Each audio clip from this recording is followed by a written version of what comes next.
of the underground. Make madness your ritual.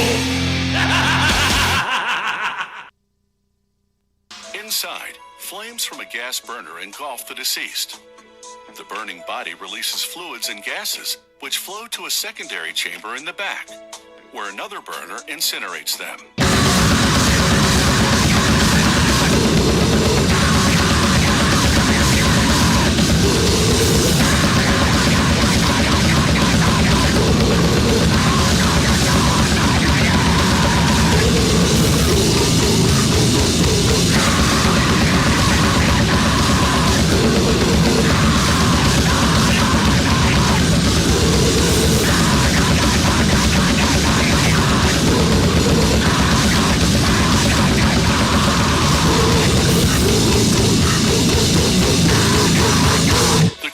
Incinerates all but 5% of the body. What remains are bone fragments, which are then ground into a powder and returned in a container to the family.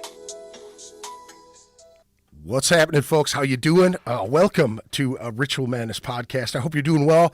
Hope you made it through the week with no fucking issues and all of that good shit. I appreciate you joining me. Do me a favor, check out Anti-Broadcasting Custom Screen Printing, antibroadcasting@gmail.com or 612-836-9488. Again, that's antibroadcasting@gmail.com, 612-836-9488. Or if you want to get some tattoo work done, go to Lowbrow Saints Tattoo Collective, 612-353-4755. That's Lowbrow Saints at gmail.com. And I hope you're doing well, and I hope, I already said all that shit. Fuck yourselves. Welcome to the show. Hey, what's up, Crystal? How you doing? We already got people in the chat. That's fucking awesome. Today's guest is Deterioration. How you guys doing tonight? Doing pretty good. Pretty good. Make sure you're right up on those microphones for me. And let me see here. Let me fucking... That's how it is, man. I've been messing with my cameras, folks. I apologize. Been messing with my cameras, trying to get things worked out here. For some odd reason, I feel like I need a longer table. You know what I mean? It's like it needs to be longer. You know, my wife always says that too. But why don't you tell me your name and what you do in the band? I'm Jim. I play guitar, bass, and vocals. Damn, Joe. All at the same time? Yeah, well, only guitar live. That's fantastic. My name is Joe. I play drums. Nice. So now I asked you guys, like, how long have you been doing this? Because I'm new to the party and I feel like a complete idiot because I saw you guys at Slam Dakota in July and I walked away and I saw Jesse from Incinerate, and I'm like, these guys are fucking badass. And he's like, dude, yeah, where you been, man? I'm like, apparently in a fucking closet somewhere, not knowing these guys. But how long you guys been doing this stuff? Well, we started in 2003, so 18 years. God damn, dude. 2003. Now, how did it come to be? Like, how did you guys start playing instruments? Well, we started playing instruments a little bit before that, but I don't know. I took bass lessons as a kid, and we decided to, we were getting into extreme music and wanted to start playing together. And so, if you listen to our discography, you can basically hear us learn how to play and develop our style. And yeah. And all the splits and all the things like that. Now you guys do that. You guys do it like completely underground, man. I dig it a lot. I dig it a lot. So what? Now you guys are brothers and shit. So like, what was going on in the house? What were you guys listening to? What were your folks listening to? Your siblings? Like, how did you start to get into music in general? Well, for me, as far as like getting into music on my own was through pro wrestling, actually. Sure. Watching ECW, and I heard Enter Sandman by Metallica. Yeah. That was like the first like metal song I heard, I guess. Yeah. That like stuck with me. So then from there I got, some of their older albums, and I was kind of hooked from there. Yeah. And then, following that up with more extreme thrash bands, and then getting into death metal and stuff like that. Right.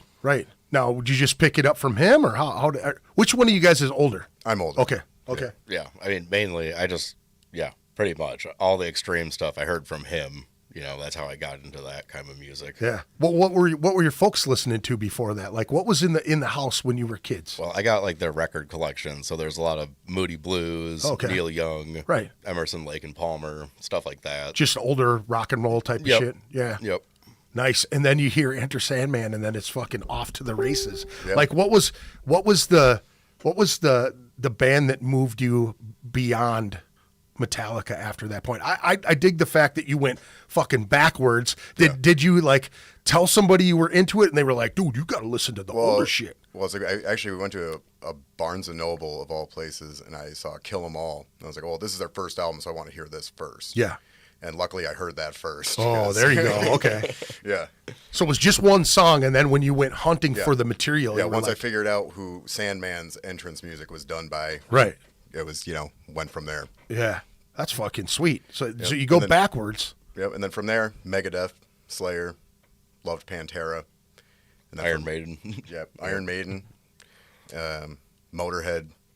And then from there, it's kind of like got into like Venom and Morbid Angel and some of the older death metal stuff. Right.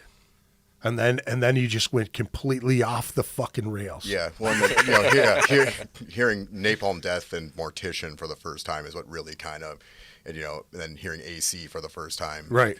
Like those are probably the three main bands that kind of we developed our style with. Yeah. Hell yeah. Fucking A, that's awesome. Well, I'm sure we're going to get a ton of people saying what's up. Dave Grinder says, Jim and Joe, love you. Love Ted. All right. What's up, dude? Thanks for joining us. Appreciate it. Thanks for tuning in. All right, let me see if we. Yeah, Juan Carlos Reyes says, like that. He does that. Cool. In the deal there. So you guys now, as you guys started learning your instruments and going, like, were you always trying to be super fucking fast? Like, was that the thing? Yes. Yes. Speed and brutality, basically. Yeah. And as we're getting into more extreme like death metal and stuff, like you hear a band like Brodequin or something like that. Right. Like that was super, I don't know, influential in kind of us doing what we do now. Yeah, right. Attempting to play it. Yeah. Just trying to play like the bands that we were listening to. Sure. And how long did it really take you to like kind of tune that in a little bit? I mean, the first few years were a bit rough. Oh yeah. If you can find those recordings, I don't want you to, but if you could, somebody's got them somewhere. So people have them. Yeah. But yeah, you can definitely tell it's novice, musicians. Yeah. But I mean, yeah, after like, maybe getting into it for a few years, I'd say around 2006 is when we kind of started really having our own style and really being able to like, especially with his drumming, like the ultra fast blasting and stuff like that. Dude, it's ridiculous. The shit that the photographs that I took of you, dude, it looks like your muscles just seize. You're just like you're like in this ball and just fucking, you know what I mean? Yeah. It's hilarious too, because there was one picture that I took of you, Jim, where you're like, like completely screaming, but it's like you were screaming so hard, and that was the night that the mushrooms came in effect, like the camera itself, it was like you were screaming so hard the camera started to shake because you were like blurry and shit. It was fucking fantastic. I loved it. It was awesome. So how'd you come up with the name Deterioration anyway? I don't remember. Yeah. Really? I honestly don't remember. So we had a list and dwindled it down to that. Yeah, we had a bunch of lists of cool words, and that's the one that we decided on. One that's really, for some reason, hard for people to pronounce. Why? I don't know. Or spell. Yeah. Like, it's pretty awesome, though. We've got a bunch of pictures of, like, when we play at different clubs and stuff, and, like, they'll misspell our name on things. Yeah. It's great. Yeah, dude, I'm not going to lie. I had to look it up, like, D-E-T-E-R-R. Yeah, fuck, I couldn't spell it out, sound it out. I was fucking total brain fart at that particular time. Ted says, kill all nerds. I bet he does. I agree. Walker says, what's up? Walker says, what's up? Walker. What's happening? Thank you for joining us. Jason Del Castillo says, what's happening? Mark Philibrant says, hey guys, how's it going? Lots of people joining us. That's really cool. 5 people watching right now. So what did you guys start playing on? Like, what were your first instruments? Like, I mean, you said you started with bass. Yep. And then I tried to play guitar, but I don't know. I tried for like 3 months and just couldn't do it. So just as far as focus, or just like holding chords and stuff. Yeah. And didn't have the patience to practice. So just hitting something and you were like 12. Getting instant gratification was good. So yeah. So, and you said you played drums for a little bit too, or what? Yeah, for a very short time. And I had I don't remember if I played in school at all or not, but yeah, like our parents bought me like a old Ludwig like used kit from some guy. So we had a drum kit around the house. So like when he, stopped playing his guitar, he, just there was a drum kit there for him to play already. Yeah. So yeah, that's fucking awesome. Yeah. So you were like, I don't gotta buy anything. Let's go. Yep. And then it was just like sticks and fucking cymbals or what after that or what? Yeah, for the most part. That's so sick, Yep. dude. It's I can just imagine you guys like I was saying before we went on the air too. It's like you guys are like a fucking in a suitcase. You just go. That's it, man. That's the coolest thing, being in a band with 4 other dudes or whatever. You got to worry about when they can get off of fucking work, when they could do this, when they could do that. You know what I mean? And you're like, I got my guitar, I got my drums. Let's go. Yep. Yeah. So Yeah, now it's have convenient. you guys gone through a lot of members? Well, when we started out, I was on bass, and we had a guitar player named Ian. This is like when we were in high school. Sure. When we started the band, Joe was 13. I was 16. Okay. So, high school age, our guitar player decided he's not going to play music or whatever. And so I started playing guitar at that point, and that's when we started doing the 2-piece thing for the first time. And then from there, I don't remember. We had another. Was Jonas the next bass player? I think so. Jonas, who played in Demonicon and played in some other local death metal bands, he joined the band and was in there for about a year and a half. And from then he quit and moved to Florida. And we've had, I think Kevin Alter played bass for a while after that. Who else was there after him? I don't know. We've had about 5 or 6 bass players total. What is it? What is it about? Are you guys like the Spinal Tap of fucking grindcore or what? Yeah, I don't know. I mean, we have a really busy schedule. Like we tour a lot, we play constantly, and sometimes I think people get burnt out on it. Honestly, I don't get it. I just don't get it, man. You know what I mean? and a lot of times, when we have people in the band, they'll play in other bands. So there's always scheduling issues and things like that. And Right. when it's just the two of us, it's like you said, it's super easy to just Pick up and fucking let's do this. rip. Yeah. Now I know that it's difficult for most people when they're booking tours and shit to get off of work. What do you guys do for income and shit? Like, can you just go? We're going on tour. Yeah, that's what we do. I mean, we screen print T-shirts and work with family members so they're willing to hold down the fort when we're gone. Sure. And yeah, so we're pretty much able to book our shows and go do our thing. And Do you guys have a pretty big operation when it comes to that? Like multiple colors? yeah, we've been operating on a 4-color printing press for years, and we actually just got a brand new press, 8-color press. So we're gonna start kicking out some crazy stuff soon here. Nice. Yep, and we just, Now, is it all going to be your stuff first? that's Most a likely. lot of what we print is stuff that we sell on our website for our record label and stuff. Yeah. Which is Shattered Dreams Productions. Right. And we offer printing services through that as well. Killer. So anyone who needs shirts, we can do that. Now, do you guys have other bands on your label as well? We put out records for other bands. We put out recently Soprogynous, which is some of those dudes who are in the chat thing. Trash Can loves you. That's not Trash Can, isn't in that band, but I love Trash Can. Yeah, we love you too. But Soprogynous from Wichita, Kansas, we just put out their new full length, Festering and Putrid Spoilage. Nice. It's basically sounds like a gore grind version of Mortician to me. Like it's brutal shit. We put out full length for Nakai recently. We've done Mellow Harsher, Girth, Human. What else have we done? Human Atrocities. Yeah. And is that it for not Deterioration? Put out every Hummus record. If you ever heard Hummus from Montana. I have not. Have you shit or what? What? Yeah, are they super heavy or what? Oh, yeah, you dig it. Yeah, it's mince. Okay. I'll have to check that shit out, man. I'll have to write that down. Now, the Nakai band, we were talking about those guys when they came up here to do your CD release. Yep. They're from Indiana, correct? Like Fort Wayne or Yeah, something Fort like Wayne. that?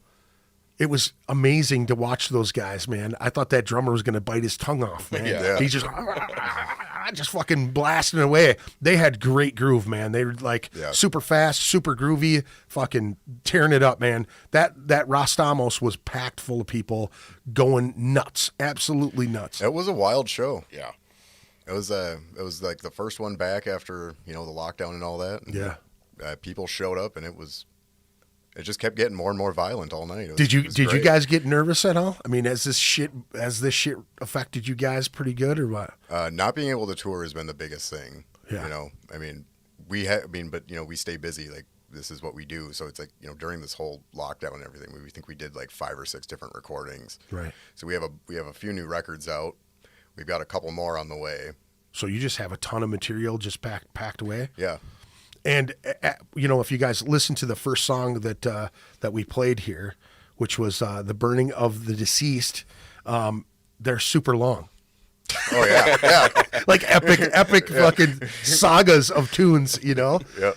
Okay, so where do you guys find the intros to your guys' songs? And it was funny to play that and look across the table and have you kind of snicker about it, because it's like I totally get it, because you were like, it's funny every time. Yeah, it is. So where do you pick the stuff up at?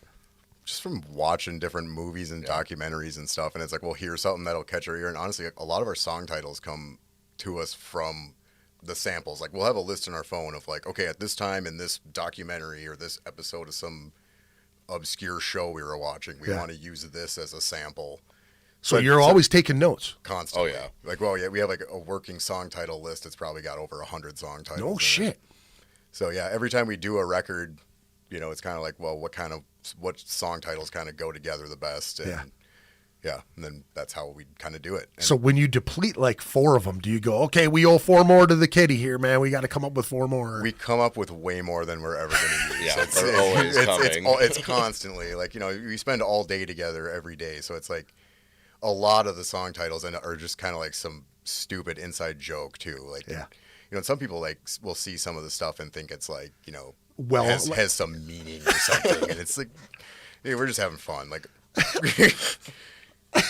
I love it. That's fucking. It's like tongue in cheek, man, but still really fucking heavy. I love it, man. That's killer. Mr. Jim, Mr. Joe, do you guys have other genres on your label, or are they strictly grindcore and death metal? as of now, strictly grindcore and death metal. Yeah. I mean, not that we'd be opposed to something else, but we'd have to really like it. Right. So if it was like metalcore shit, it'd have to be really specific, like something that really caught your ear. It probably wouldn't get put out by us. Yeah. Honestly, I mean, just because you're in the vein, you do what you like. Yeah. Or deal with what you like. If we heard something that was like really new and cool and hadn't been done, and then we'd probably put it out. But we put out bands that we like. Sure. Essentially. Yeah. You know? Like bands like Nakai and some of the other ones that you've released. Are these bands that you've performed with already, or do they reach out to you knowing that you? Every band we've put out, other than Human Atrocity, who's from Argentina, are bands that we have toured with or played with. Okay. You know, for years. Like, we've known most of those people for a long time. Sure. Now, when you're releasing somebody else's material, is it like you fund it, or you help them fund it? We put it out. I mean, you know, we give them a certain percentage of the copies, and then, you know, if they want more, we'll sell it to them at cost. Right on. But then other than that, it's just kind of like an easier way to get a record out and get it out to more people. So I didn't realize that you guys did that shit. Again, I'm late to the fucking party, but when I saw you in Slam Dakota, you guys didn't have like a huge table of. I mean, you had a table of stuff, but it wasn't like a giant distro of the bands that you guys. Yeah, we don't really do trades, like, unlike most labels. Like, we don't really do trades. Like, we like to do, you know, limited runs and stuff like that, and we sell, or we'll do wholesale with other people. But we've done the thing where we carry around a ton of records and distro and all that, and it's just a pain in the ass, because it's like we end up selling all of our stuff, and then it's like we got this box of, you know, grind tapes from some random label that, you know, people at our shows don't know what it is, so it just sits there. Yeah. You know, and we don't really, like, on our website, we don't want to be selling like a ton of different stuff. Like, it's kind of our thing, you know. Yeah. So do you guys do records, or do you do CDs? You do cassettes? We do all of that. No shit. Yep. Cassettes even. Oh, we've done, I think for Deterioration, we put out more of our releases on cassette than anything else. Oh shit. And we actually, for our tour that's coming up, we're touring for the Transcending Human Confines record, but we have a new EP that we've recorded, and it's only on cassette, 50 copies, and 25 lathe cut records. Holy shit. And it's going to be available on that tour, and it's, you know, after that tour, it's going to be gone. So damn, that's fucking really like you got to be a special motherfucker to get that shit, huh? Like 50 copies, like yeah, they'll probably go fast too, right? Yeah, we like doing stuff like that. Yeah. Because then people are mad that they don't have it. Do they pop up on websites? Do you see it like? Oh, on Discogs, we've seen some of our tapes go for way more than we sold it for. Like I don't think we've ever charged more than $5 for a tape. So typically. you know Aaron Robinson then, right? He came to the last show at Rest Almost, right? He's just kind of a quiet cat. Oh yes, I think he's doing the lathe cuts. Yeah, of the records. Yes. Yeah. Very cool cat. Like reached out to me, I want to say almost 2 years ago, just asking about some stuff that we did in the 90s. You know what I mean? Okay. Old school death metal shit. And I'm like, dude, I don't have any copy. I have like one. I have like one cassette of some old shit that we released in 93 or whatever, you know? Yep. And he goes, oh, I want to cut these on record for you, you know? And I'm like, that would be great. Like, how can I help? You know, he's like, Yeah. do you know anybody who has that have those demos at all? And I'm like, I can't think of anyone, you know? Yeah. So he goes, I got those records done for you, you know, and we were going to meet at that show, I think. And it was so fucking hot that day. I was like, no, I don't want them to melt in the goddamn car. You know what I mean? So he's like, yeah, I got them done for you. And I'm like, where did you find those demo tapes? And he's like, Iceland. And I'm like, what? And he goes, yeah, there's a guy in Iceland that has shit from like the early 80s to like mid 90s or some shit. Everything that was ever done death metal from Minnesota. So he's got like Cromlech and Cryogen and all these fucking old death metal bands. And I'm just like, what? And he goes, yeah, dude, I saw some of your cassette tapes going for like $200 a piece. And I go, they were on Memorex. You know what I'm saying? Like we fucking dubbed them shits ourselves and just wrote our names on it and shit, you know? Like I couldn't fucking believe it. So you guys doing the rare shit like that, that's gotta be pretty sweet. Yeah, we like limited run. Yeah. Yeah. So, I mean, so you have all the duplicating equipment as well, or what? Or you send it out to... For the cassettes lately, we've been doing them at home. I mean, there is a National Audio Company is who we used to make them through. Sure. But like if we're doing something like only 50 copies or, I mean, there's some of our tapes we've only, done 25 copies or whatever. Then those ones we end up just dubbing ourselves. But yeah. Now, do you record all your own stuff too? Yep. We've got a little studio and we record all of our own music. Damn, you guys are DIY like a motherfucker, Yep. man. Why rely on everybody else, man, when you can throw that shit out? That's killer. Yeah. So, I mean, with the other releases that you guys do you have them record wherever and send you the stuff? Or? Yep.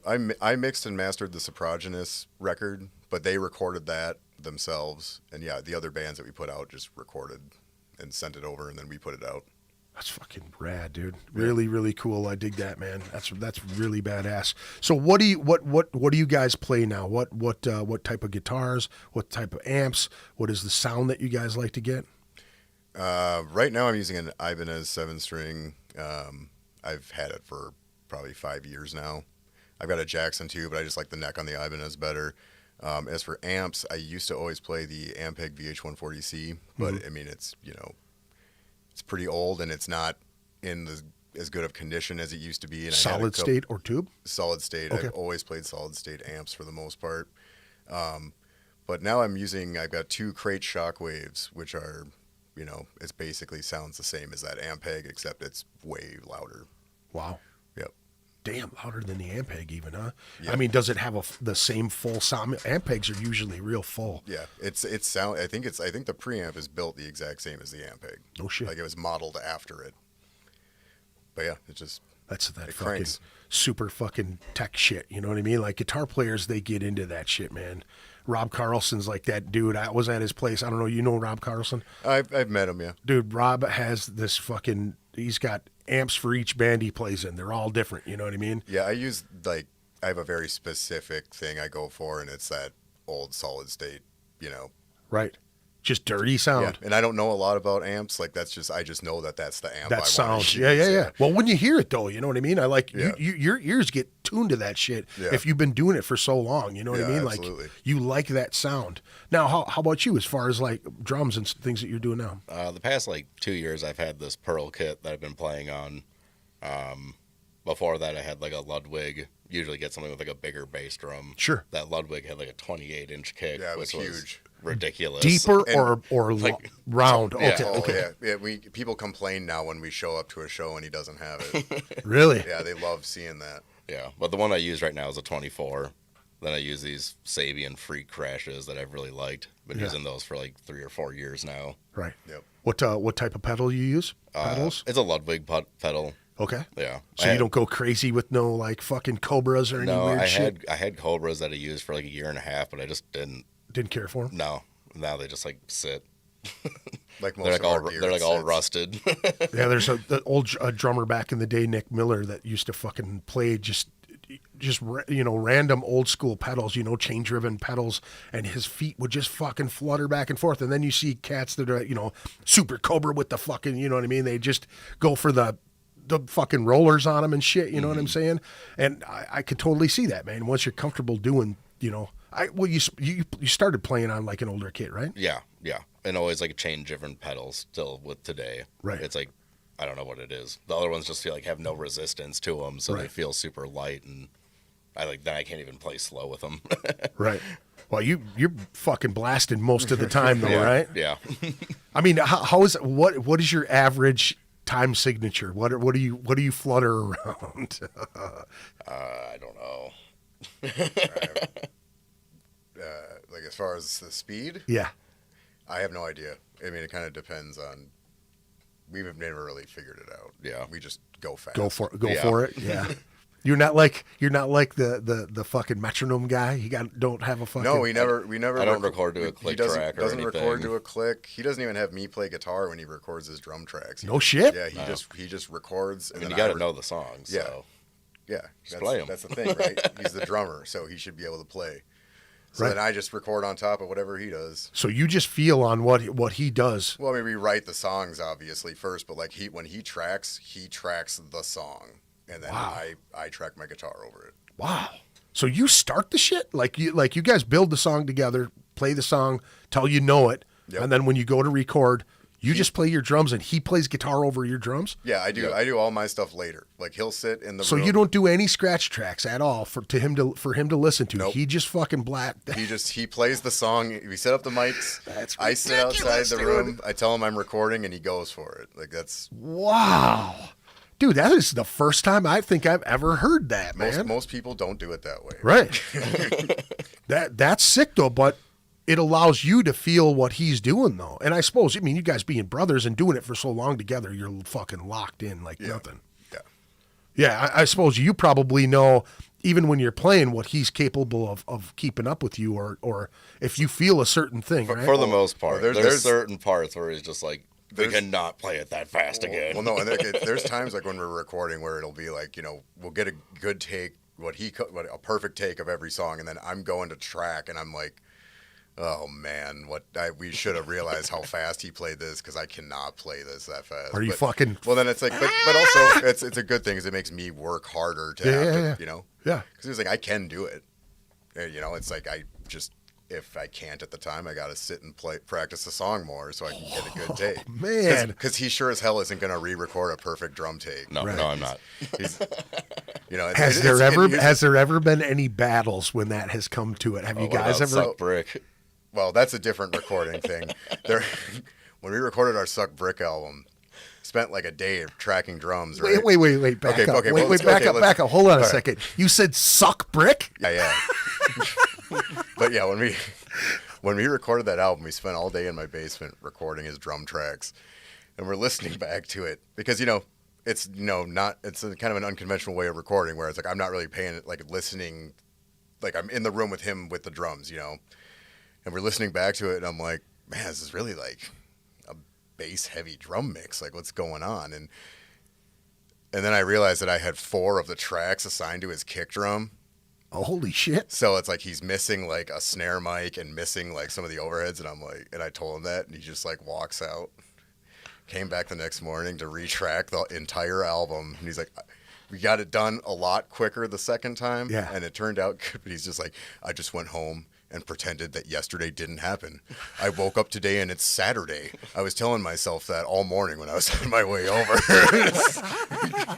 Were you raging when you realized that shit though? Were you like, Oh, he's Yeah, a bit. Yeah.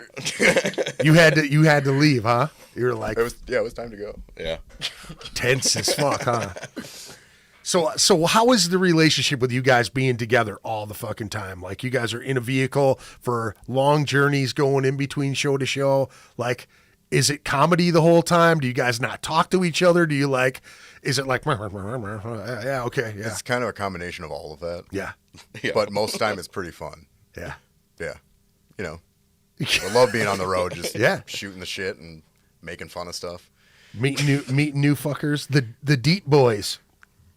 That's what that says down there. All right. Blind Child says the Deep Boys. Solid State Supremacy. Nice. Kevin Thomas says snakes. Do tell. There was a chuckle there. What was it? What's with the snakes? I'm honestly not sure. We've been hanging out with him like a lot lately, and I'm not remembering. Maybe he'll remind us. Of You know what the snakes are about? Oh, I'm trying to think.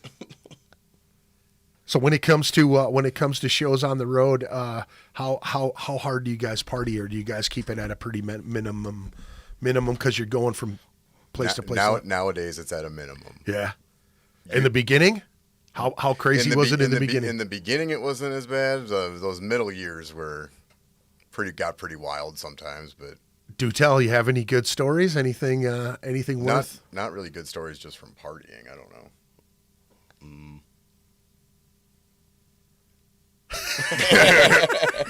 Yeah, I'm not sure. Nothing comes to mind. What's been the favorite stop on your guys' tour when you're out? Like, is there a specific route that you guys go? We try and switch it up. I mean, there are like pretty much anywhere in Texas is always really awesome. Yeah. Lima, Ohio, was where our buddy Trash Can is from. Yeah. Love playing there. Fort Wayne's fun. There's not a big scene there, but you know, hanging out with Nakai dudes and drinking at the bar and stuff. Yeah. Just fucking. Philadelphia is probably one of our, as far as like raging crowds go and having people turn out. Yeah. Philly and DC are both really good. Yeah. You've got a good following in both of those areas. Yeah, I mean, they're close together. So if we play in DC, people from Philly will come down typically, and you know, Vice versa. Nice. That's badass. So, I mean, how long did it take you? I mean, are you starting to see more of the same people each year you do it? Definitely, and I mean, lately there's been a lot of younger people. It seems like some new faces. I mean, 'cause Right. it has been like, you know, we book through the same people most of the time. Sure. We have kind of our network of friends and stuff like that. So, but yeah, we've been seeing some new younger people coming out to shows, which is good. Right. Lots of young people tried to come to that show at Rostimo's, you know, the other week and couldn't get in. Yeah, I didn't know the majority of the people there at that show. Yeah, and that was weird for us. Like, that show at Rostimo's, like our first show back or whatever, the majority of the people, like we like before the first band started, we looked at each other like, who are all these people? Like, we don't know any of these people. Like, it was a completely different crowd than we normally have. Dude, I knew maybe 5 people in that entire crowd, which is really weird for me because I've been around for a long fucking time, and I was just like, oh, this is awesome. New people, new faces. They're gonna, you know what I mean? Like, it was funny because I was one of those new people coming to that show, you know, at that venue. I was like, I seen you guys in South Dakota, and I was like, I have to see these guys in town. You know what I mean? Yeah. Just to see who would come out for it. You know what I mean? Yeah. And then you guys did a DIY show not that long ago, right? The 21st or something of last month? In Duluth or something? It was out of town. We played in Superior, Wisconsin. Okay. Yeah, Okay. and it was a house show thing. Now, you said it was, so you do a lot of the house shows? You do some house shows? But yeah, it's about half and half. Okay. You know, like even like when we're on the road, it'll be half like, you know, basement or, you know, warehouse spots, and then half bars. Any crazy houses or warehouse shows or happenings that has happened at any of those type of venues that you can think of that would just be a solid story to tell?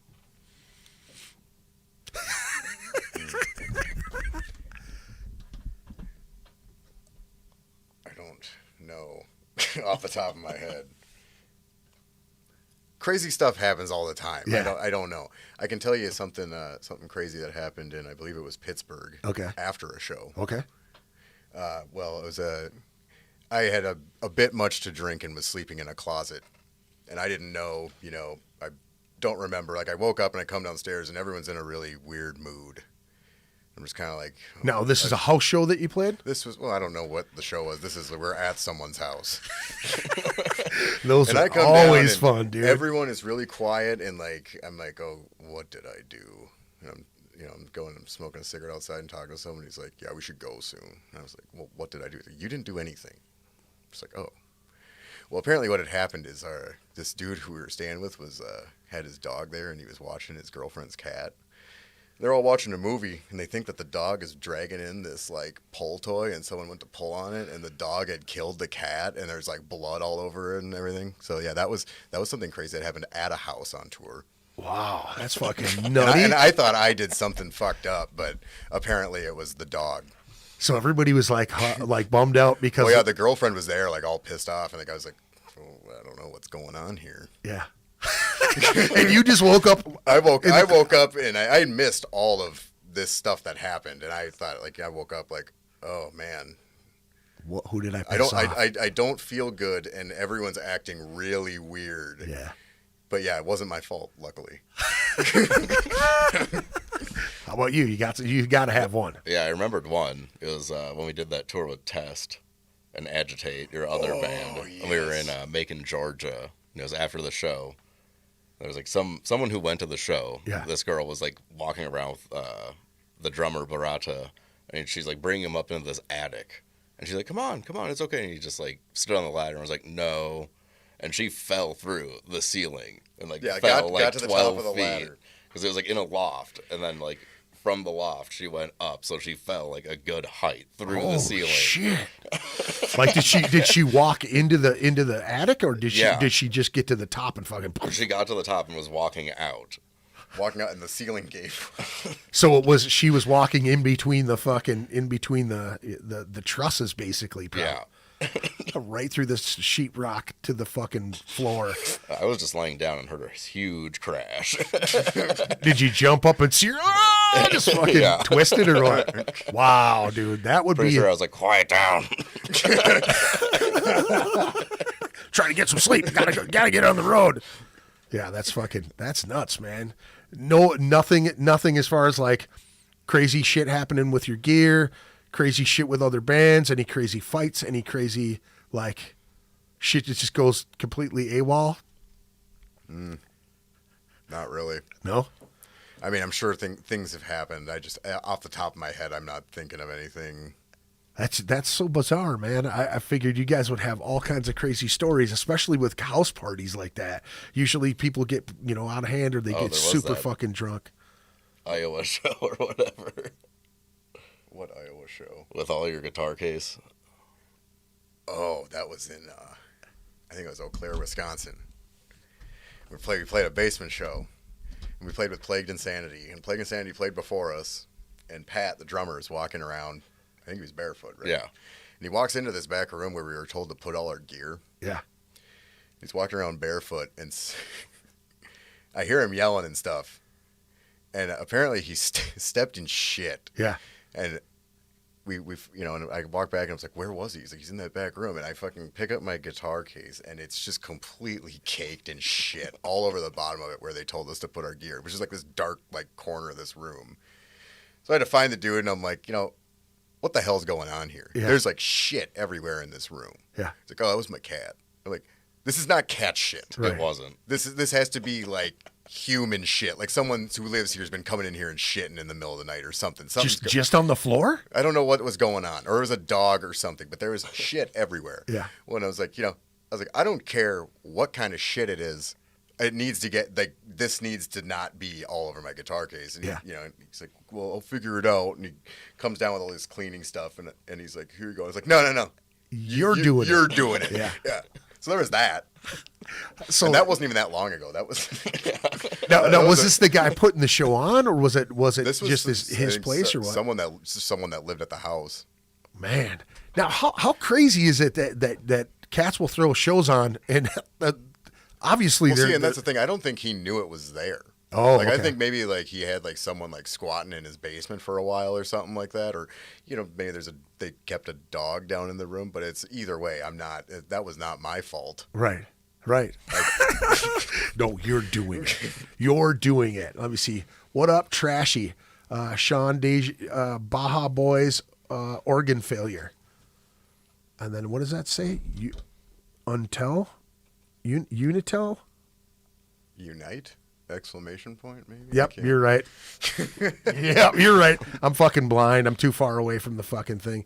Eric sent me the new mix. Love it. That's what he said. All right.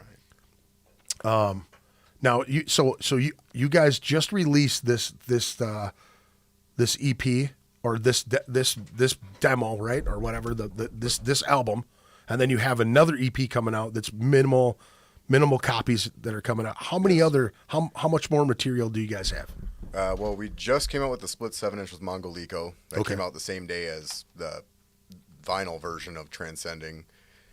We have a split with Mellow Harsher that we'll have soon, split 7-inch, and a split 7-inch with Ixius that we'll have soon. All different material. All different material. And then there was something else. 3 songs, 4 songs? How many songs are on your Most of- splits? Andrew, the punch. Yes, and then we have the split with How Cago Grind Time is another split 7-inch. So we did, and then most time it's 3 or 4 songs on a 7-inch, so it's about 4 or 5 minutes of material. 4 or 5 minutes. That's way too long, man. Way too fucking long. It's like, how many songs do you guys play in a show? Like, say you got a half hour. How many songs do you blast in a half hour? 30 songs? Usually, if they give us a half hour, we don't play for that long. Oh, okay. But typically we'll play, about a 20, 25 minute set. But yeah, it's usually about 20 songs or so. Holy fuck. And we've written, I don't know how many songs, but the live set's pretty much what we know how to play. Like, we know some of the other ones, but we just kind of keep taking a couple out and adding a couple of the new ones as we go. Right. So there's like a specific group of songs that you guys play. Well, you got to play the classics, Right. The classics. That's fucking fantastic, dude. Oh. So tell me how the writing process goes when you guys do this. Does he come up with a drum beat Dude, it just blows me away that you record your shit and he plays to it. It's kind of 50-50, well, depending on the time, but yeah. There's times where he'll come to practice and he'll have like a napkin or something.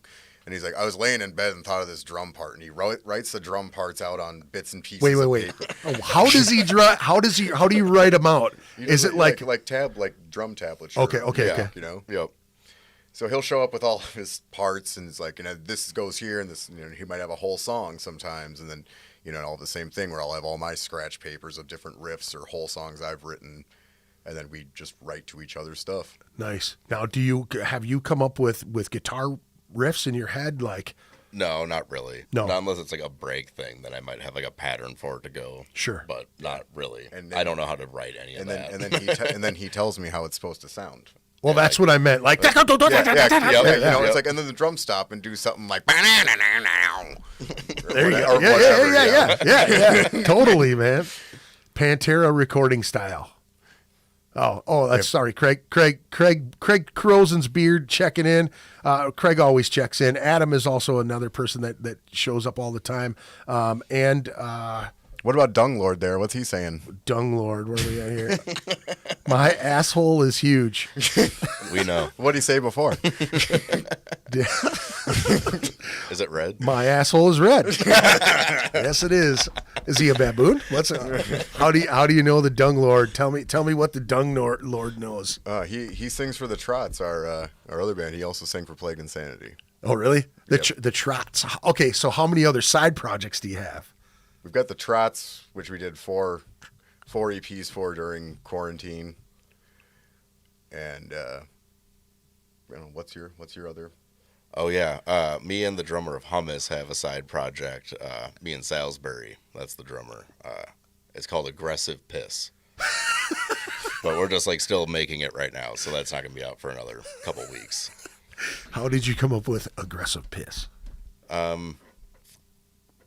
It's just something that happened, you know. It's, and I thought that'd be a good band. This is a life experience. Man, that was an aggressive piss. You know, you just drink way too much and you gotta go. Yep. Fucking. And as far as other side projects, I mean, I played in Agitate for years. That was like my other band I did while we were doing this. We have anything else we did? Malformation. Yeah, we did a record. The band was called Malformation, which there's maybe 10 copies of it floating around. But yeah, we could maybe re-release that. I mean, it's pretty good recording. Now with the whole pandemic shit, you guys, when you got locked down and you weren't able to tour, you guys just wrote like motherfuckers or what?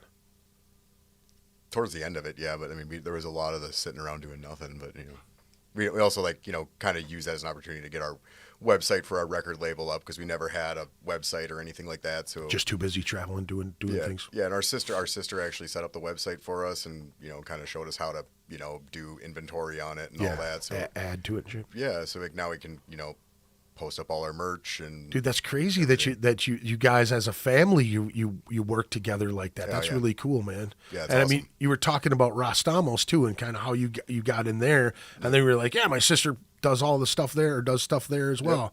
That's real cool, man.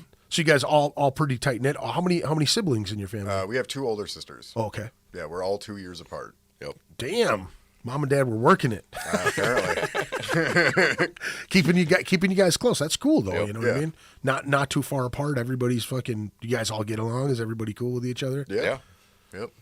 We got our eldest sister's got 2 sons, so our nephews, and they're starting a band now. No way. Yep.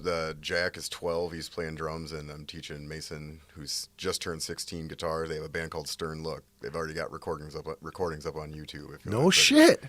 Yep. Stern Look, huh? Some noisy grindcore stuff. So. That's awesome. Yep. So do they come to your guys' practice? Do they come check things out? Are they fucking sponging it up? Sometimes after we have lessons, they'll run through a set or something. Yeah, because we basically are giving them weekly lessons, and you know, then we'll run through some songs. I know the older nephews.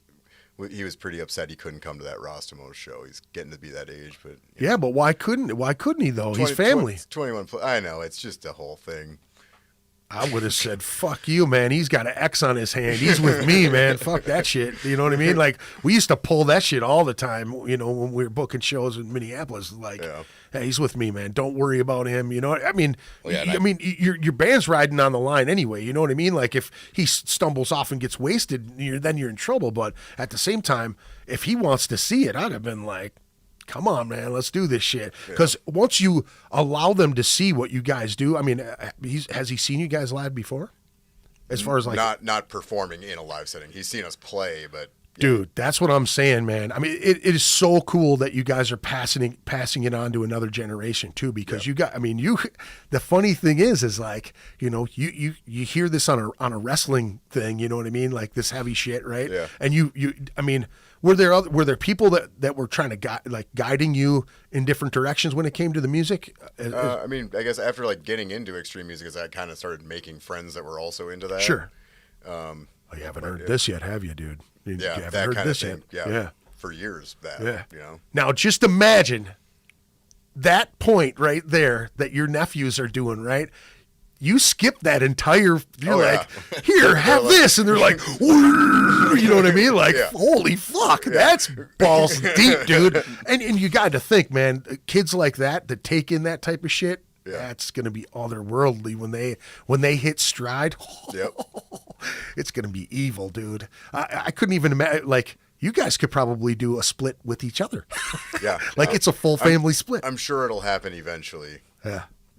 What happens when you take your sister's kids on tour with you and shit? You know what I mean? Like, all right, no drinking beer, you guys, all right? That's going to be pretty crazy, man. So what I'm saying is, you know, with the Rostamo show, you know what I mean? That shit was so crazy for a kid to see you guys and learning from you guys, right? Yeah. To see that type of, like you said, dude, it progressively got crazier through the night, dude. There's one shot that I got where it was just fucking knots of people, you know what I mean? Yeah. They were just going nuts, dude. It was great. There's one shot that I got of you, this chick, she's all like right on the side of you. I don't know if she's related to you guys or what, but she was like like talking to somebody else. She was way too happy to be in this in the shot. It was hilarious. She's like looking like, like super, like chuckling while you guys were just blasting away, dude. I think that it would have been an experience for your nephew to see that shit. Just like, this is what's possible. You know what I mean? Yeah, he'll see it eventually here, but yeah, I mean that is like to see that like, okay, I mean this is the payoff to, that's why we do this, Yeah, hours and hours and hours and hours of fucking practice, and you know what I mean. Yeah, that's crazy. I think it's I think it's super cool, and I've said this. We talked about this before we went on air. I always talk about the bands that have come on the show, and a lot of people get stuck in doing that local shit. You know what I mean? They want to just play in their town. They want to play for the people that they know. They want to see familiar faces. They want to be comfortable and locked in that comfortability. Now, you guys are fucking reaching out, stretching legs, and you guys have been doing it for a long time. Like, how long have you guys been touring? Like, not the whole time. Yeah, I mean, we were in high school when we started, so I mean, probably 2006. I mean, since then we've been pretty regularly. Sure. Yeah, 2006 using the Atlas and MapQuest directions. Right. Now that's some old school shit right there. Yep. Just calling bars, trying to, back then we did have MySpace. Yeah. Was like a new thing. Sure. Like when we were in high school, so we'd kind of we'd find bands from an area, see where they played, or hit them up and kind of be like, hey, we're trying to come through. Most of the time we don't get a response. So we'd hit up bars and venues directly, and they're always like, we don't give a fuck. Yeah, and sometimes they'd be like, yeah, you can come play this day. Yeah. But then it's like you're in Minnesota and you're trying to promote a show that's in New Mexico or something. Right. It's like, yeah, those first few years were rough, but like once you kind of develop the network and get it going, I mean, right. I think, we cared about it, so we're passionate about like we're gonna do this, right, no matter what. I mean, if you're paying attention to this, folks that are listening or are going to be, if you're listening to this later in, after we're done doing this, it's super important to fucking make those networks and to be out there making friends and swapping shows with people. You're releasing, albums with bands like Nakai and you said the Martha has a limp wrist or got a limp wrist. Those cats hit you guys up, right? Yep. To play that show. Yeah, they contacted us and said they wanted to do shows together once, and we had, I was like, oh, come up and play. Yeah. So. And that's killer. I mean, now do you guys guarantee anybody gas money to get into town? How do you guys do that? For out of town bands, I mean, we when we book a show like anything we do at Rostimo's or whatever, we very rarely make money off of it. Like, we'll give all the money that we make from that to the out of town bands. Sure. I mean, we're playing in, where we're from. Now, do they do that back to you when you go out? Most of the time, yes. Okay. Is there any times when you're just like, fuck, man? Or you guys do a lot, since you guys are screen printing your own stuff, you guys have a lot of gear, hats, different things like that. Yeah. Do you make a lot of your gas money and traveling money on that stuff? We kill it on merch. Cool. Pretty much anywhere we go. Yeah. Like that's most of the time we're making more money in merch than we're getting paid. Right. And Yeah. if we're playing a fest or something, most of the time we have a guarantee at this point. Sure. Being out there for so long. Yeah. Years ago, it's it's like we'll go play anywhere. Just get us a little gas money. Now it's kind of like, okay, well, give it up. We need something. Yeah, for sure. Yeah. Now, like I said, man, I hope people are listening to this stuff because it's super important. I've been trying to push this for as long as I've been doing this. Is going on 11 years. You know what I mean? Doing this podcast, and it's something that I personally fell really short on because again, I was one of 5 guys. You know what I mean? Some of us had kids. Some of us, were married. Some of us had fucking jobs that we couldn't just go. Yeah, we want to take off. But there were a good handful of us, three of the 5 going, we got to get out of here. Let's go do this. And it would be a weekend thing where you'd go out for a couple days, start on Thursday and come back on Sunday, that type of shit. But I've always told people, like, get out of this town, start with a small network and go to Duluth, go to fucking Superior, go to, hit Des Moines, hit Ames, hit, like go to Chicago, try. And those are markets that, they're pretty tough to get into if you don't know people. Or again, MySpace back in the day, you could find bands that were your style a lot easier than you could, I think, on Facebook or any of those other things. You know what I mean? Like, Yeah. to me, it doesn't Definitely. seem. MySpace kind of turned more towards entertainment. It definitely did. You know, when made it came easier. Yeah. And even like, it just seemed a little bit easier than it is for Facebook shit right now. And I mean, I just think that it's super important if you plan on doing this for a living. Like, you guys obviously are in it for the long haul. You do this shit. You're not making millions of dollars off of it, but you're having fun with it. Yeah. You know, playing the shit that you love to play. You love to create the shit. You love to put it out there.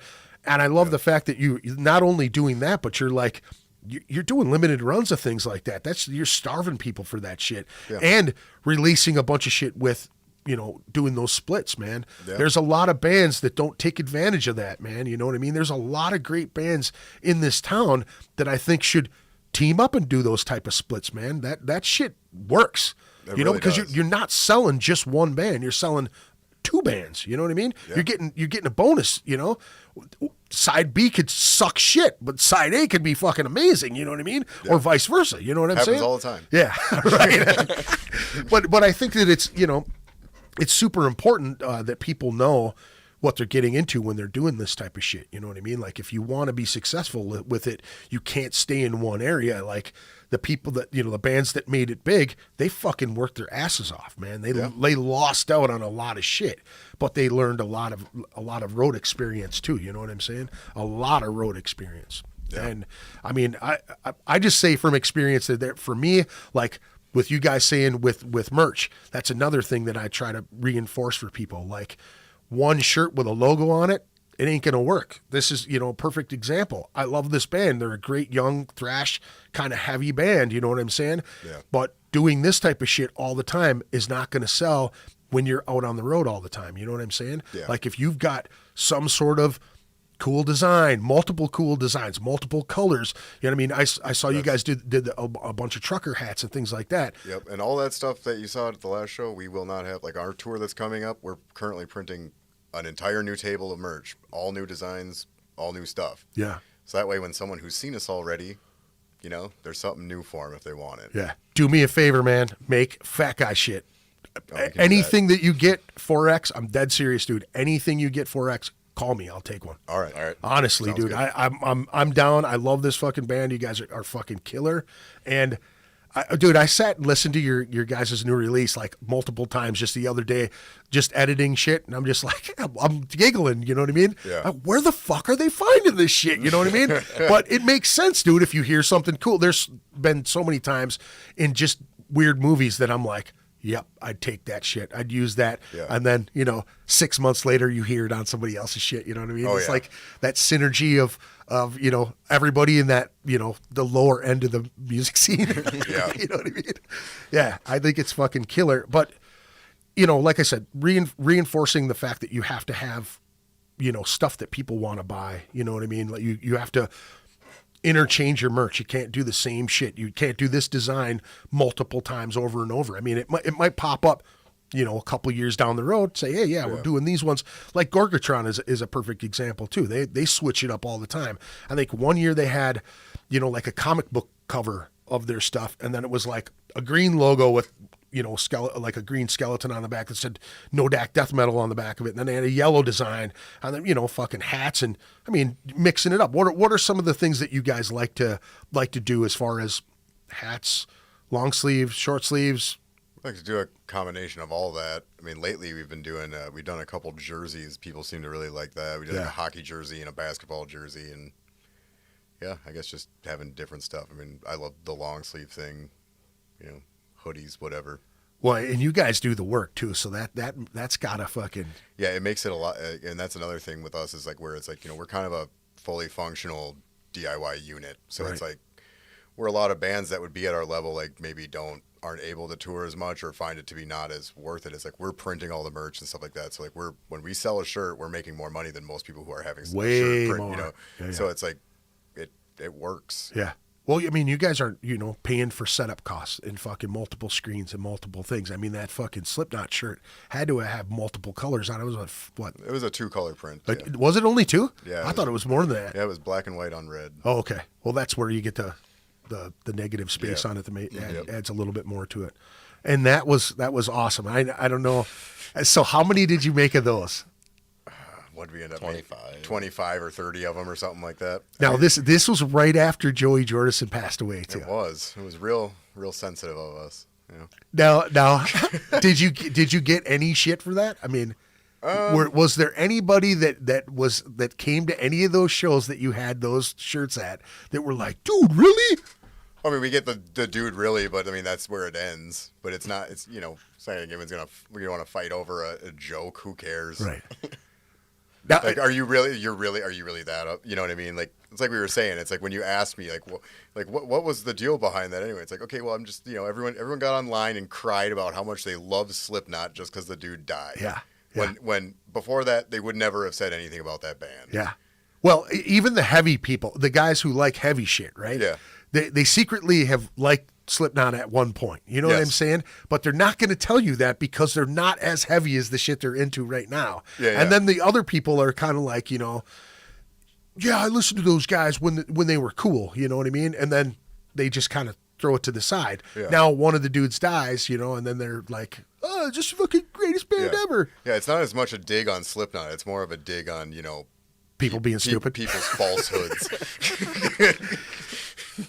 Dude, I and when we talked about it, when I asked you about that shit too, it was like I thought it was I did the oof like that, you know what I mean? Like, damn, I played with these guys when I was young, you know what I mean? Yeah. So it was kind of like oof, and then I got it, and those guys they've got a morbid sense of humor too, you know what I mean? Yeah. Like knowing Paul and knowing fucking Joey from back in the day, they weren't, they wouldn't have been offended by it. They'd have been like, oh, okay, that fucking makes sense. You know what I mean? Like, I thought it was funny as fuck. And I got the humor and I fucking dug it. So fuck off. You know what I mean? Like that was the whole thing, man. I fucking loved it.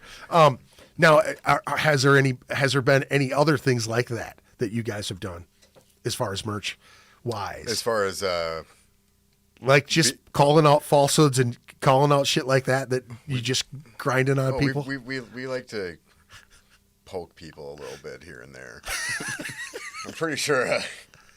What was the other? We did when Michael Jackson died. We did a Michael Jackson shirt the day he died and brought it to a show. Yeah.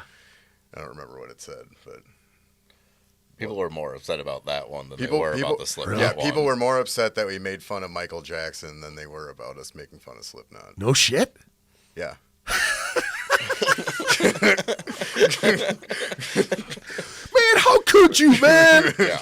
You don't like Beat It, man? Come on. I had one of those red jackets with all the zippers on it and shit. Just fucking pissed off. Hasn't listened to fucking Michael Jackson since they were 5, but they were pissed, you know what I mean? Yeah. Damn, Exactly. dude. That's funny shit right there, man. Yeah, grinding on people, fuck it. Why not, man? Why not? Fucking. That's what it's all about, man. Yeah, having There you fun. go. And if you don't have a sense of humor, then we're not for you, I guess. Yeah, right. I mean, some people get it, some people don't. Now, okay. So let's go into song content. What where do you get your ideas for lyrics? What is it that you write It's about? more ideas for titles because I don't have any lyrics. But, Okay, I don't you're know. just free flowing the whole thing. I mean, sometimes I yell stuff. But, Yeah. It's not like there's any like specific.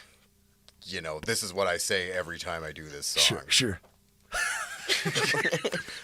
So, yeah, I don't know. I don't know. Again, we Dumb just stuff we say. Yeah, a lot of it is like we'll say something and then it's oh, that sounds cool. Like let's put that in the list of Yeah. however many hundreds of songs are in Sure. it. Or he'll something that we're going to use for a sample and then think of a song title based on whatever the Have sample you heard of this was. band, Cymothwa? I have not. No. So they do a lot of the same shit, dude. So Sorry doesn't put the Triscuit crackers in my stomach. That's one of their song titles. They Yeah, do shit that's like great. this all the time. What is this one? Squirrely Dan is obviously a Letterkenny reference, but Safe Space Invaders, That's good. Frying Nemo. And now for something completely different, it's obviously a Monty Python thing. Applaud My Friends, the comedy is over. Swayze Shade of Winter. Clown Royal. We came bearing riffs. That's a good one. It's a good song too. But they have every one of their albums is like that too. They just fucking come up with shit. They brought a list of song titles the last time they were here, and it was fucking hilarious to the point where we even got a spit take out of the bass player. He's drinking a beer and fucking. I made a joke. His guitar player made a joke. I made a joke, and he said, "I was thinking of another joke, but I was taking a drink at the same time." And it was like, he just fucking shot beer all over the place. Yeah. So that's I love that shit, man. You have fun with what you're doing. What are we doing here? I'm listening. Yes, Greg. Yes. Work together. Make it work. I'm listening here on YouTube now. Mark in the Dark says, "What's up? Fuck yeah. Fuck off. MJ was a freak." Yes, for sure, dude. So yeah, like I said, man, anytime you fucking do 4X, man, I'll fucking buy that shit up, man. All right. I'll support the shit out of that. And for those of you in bands, make 4X shirts, because I'm fat and I'm a huge billboard, and I'm always all over the fucking place wearing t-shirts. So, you know, big guys are always good billboards. You know what I'm saying? So what do you guys have coming up for shows? I know you have a list of shows coming up, don't you? Yeah, September 25th, we've got Rostomos. Traffic Death from Des Moines is coming up to play. It's also with Maniacal Force and Hummus from Montana. They're from Montana. Oh, are they?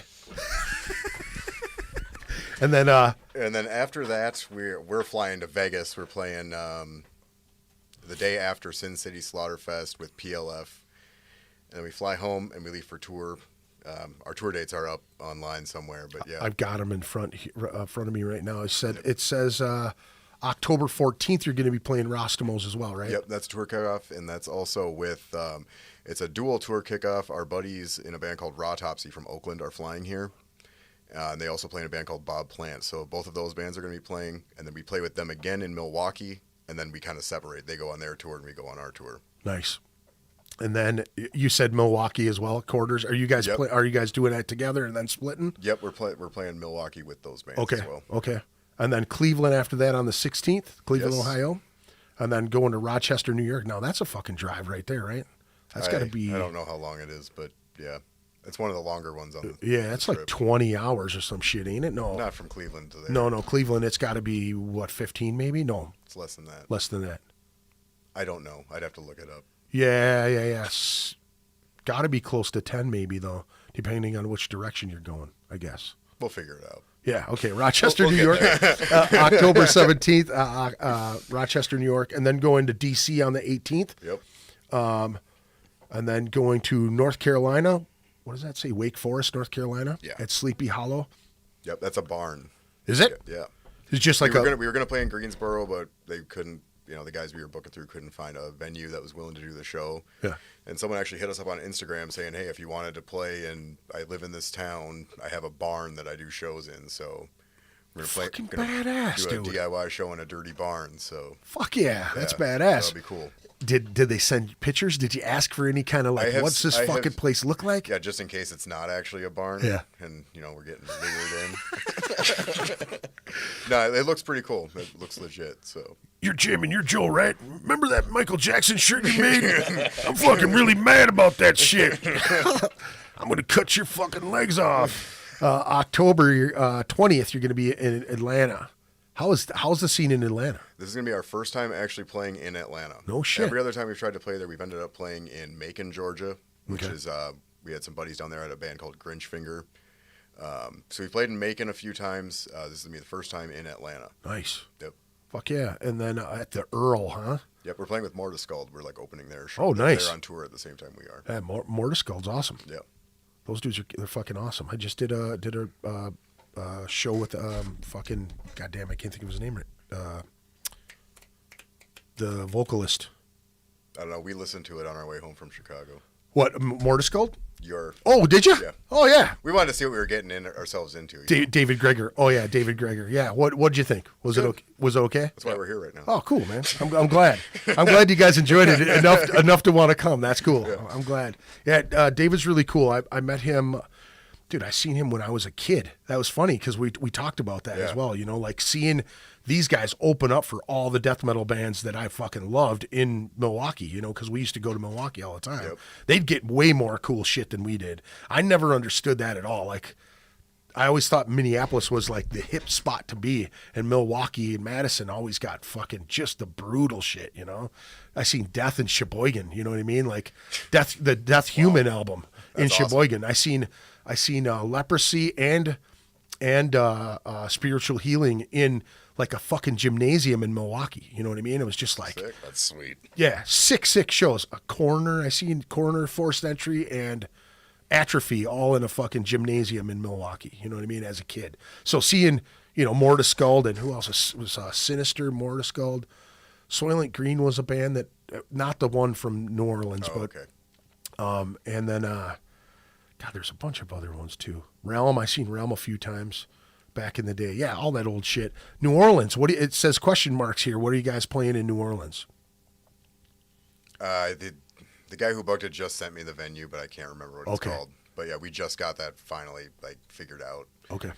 But yeah, I mean, they just had all the hurricane stuff down there, so like he didn't know if the bar was going to be open. I can't remember what the bar is called that we're playing, but Okay. I'll be updating that and putting it on the Instagram and all that. All right, sweet. Yeah, I shared this on my website too, right? As soon awesome. as you guys put it up. And then let me see here. Houston. You're doing one in Houston at Trip 6, and then doing Dallas, and then Wichita. Now, do you know the bands that you're playing with in Houston and Dallas? Those are also shows we're playing with. In Dallas, we're playing with Imperial Triumphant, which is a Century Media band. And that was another thing. Like they were in town the same day, so our shows got combined. And the same thing happened with Houston, where there was another show going on, so they put us on that. That's killer. Yep. So I don't remember what the bands were. I'd have to look. I've got the flyer for it. But How is the scene in Houston and Dallas? Houston is incredible, and Dallas is also really good. Like those are two of our favorite cities to play. So Yeah, that's when I asked before. You were said Dallas or Texas was fucking awesome. Yeah. Do they really just show up and get fucking buck wild? or oh what? yeah, Yep. Texas is Texas. You know, Yeah. Oh yeah. it's awesome. Yeah. Yeah, my uncle and cousins and shit lived down there, and every time I went down there, it was just a raging fucking party, you know what I mean? Yeah, it's I'm great. like 16 and eating acid with my cousin's friends, and fucking she snuck me into some dance club and shit and gave me fucking ecstasy, and I drank a giant bottle of Jack Daniels, and fucking it was just out of hand. I'm fucking trying to bang some fucking cheerleader chick that she, you know, this is my cousin, here you go, you know, I'm just this little hot Southern belle, like, oh yeah, you know, fucking drinking Jack Daniels, getting so wasted I couldn't even fucking perform if I tried. Yeah, I remember Soylent Green from Minnesota back in the old days. Yeah, they were not as cool as the fucking Soylent Green from New Orleans, that's for sure. But still cool. Right on. Yeah. What have you guys played in New Orleans before? Yeah, quite a few times. Yeah. Actually. How was it down there? Pretty fun. Yeah. Same kind of thing. Same kind of Texas vibe, but Yeah. different. They just fucking get buck wild. It's wild. It's New Orleans, so I mean, yeah. Yeah. I mean, do you play outside or do you play in New Orleans? We play in the city of New Orleans, Okay. typically. Yeah. Yeah. What clubs have you played there? I don't remember. I There's could- been a few different ones, but I don't remember what they're Sure, called. sure, yeah. Yeah. That's a wild ass city, man. I've only been there one time, and it was fucking crazy. Yeah. It was Pretty like one of the biggest gay pride festivals ever. We didn't know. We were going to see Dax Riggs from Acid Bath in Hattiesburg, Mississippi, and Lafayette, Louisiana. We just out of nowhere. Hey, he doesn't ever come up this way. Let's go down there. Okay, let's jumped in a truck and just drove down there and fucking partied the entire way down there. Got there, walked into the hotel room, you know, and I'm like looking on in the French Quarter like these little fucking rainbow flags everywhere, and I'm just kind of like, all right, maybe there's something going on here, you know? So I look at the bellhop guy, you know, he's holding our shit, and he just kind of looks over at us and he goes, you guys don't know what's going on here, do you? And I was like, that doesn't sound good, man. What's going on? He's like, I don't know, like the third largest gay pride festival in the nation. And I'm like, what the fuck? You know, my buddy just looks over. I knew you fucking brought me here for that, for some fucking reason. You know, he's looking at me and shit. So we kind of chuckled, you know, and I asked the guy, I'm like, okay, so where should we avoid, you know? And he's like, go out, go to the right. There's all the strip clubs are to the right. You'll be fine over that way, you know? And then during the day, you know what I mean? I got chased down the street by a giant transgender chick. I mean, she's muscle chick, you know? So my buddy's like, he knows that I like muscle chicks, you know? And he's like, there you go, there's one. And I look up at this sign, you know, and it's like, got these little legs like crossed on this swing, and it's going back and forth, right? And I'm looking, and I didn't read the sign, and it was like a she-male review thing, you know? I didn't look at the sign. And I see this fucking ass with huge muscle legs, and I'm like, damn. And he goes, there's one for you, right? So I lock eyes with this chick, you know? And she locks eyes with me, and she starts following us. And he's like, dude, she's following us. And I'm going, shut the fuck up. And I look, and we kind of cut down this one thing, and she walks by and like follows us back the other way. And it was fucking kind of creepy, dude. You know, she was a big chick. You know what I mean? Big fucking muscle bound chick. And we went there. We went to the Ye Old Dungeon. That's I don't know. It's like right next to Madame Laveau's House of Voodoo or whatever. Have you been? I've been to the voodoo place before. Right next door to it, there's like you look to the right of that store. There's a huge wooden sign with a skeleton hanging over it. At least that's how it was before Katrina, anyway. Mm-hmm. And you walk down this hallway, dude. Like it opened up at like 11 o'clock at night. It was fucking crazy, you know. So huge dude standing at the door, and it's like a hallway. And I mean, I literally had to turn sideways to get into the place. It goes down, and then you go into the place, and it's like a long bar with church pews on either side of it, you know? We walk in, and we see these two goth chicks, and we start talking to these chicks. The one chick offers my buddy cocaine, you know? She's like, you want to do some blow? And he's like, he hits me, and he goes, you want to do some blow? And I'm like, dude, we're in a fucking strange city. We don't know anybody. I'm like, nah, I'm good, man. I'm not doing any fucking blow. He's like, I'll fucking do it. And he comes back out, and he's just like, oh, what the fuck did you just give me, right? So these chicks are telling us this story about a Shure Microphone convention going on like the week before we got there. And there's like an executive from Shure Microphone looking to score some dope and ran into some people from Arkansas. They brought him back to their hotel and fucking dismembered this dude all up and shit. Oh, shit. Yeah, so it was kind of crazy. And my mom's boyfriend was from New Orleans, and he always told me like crazy stories, you know. He was in the ghetto of New Orleans, you know what I mean, which is virtually on the outskirts of every part of, you know, downtown New Orleans and shit. And I was like, you know, what do I do when we go down there? You know, it's just me and my boy. We're just going to party, you know.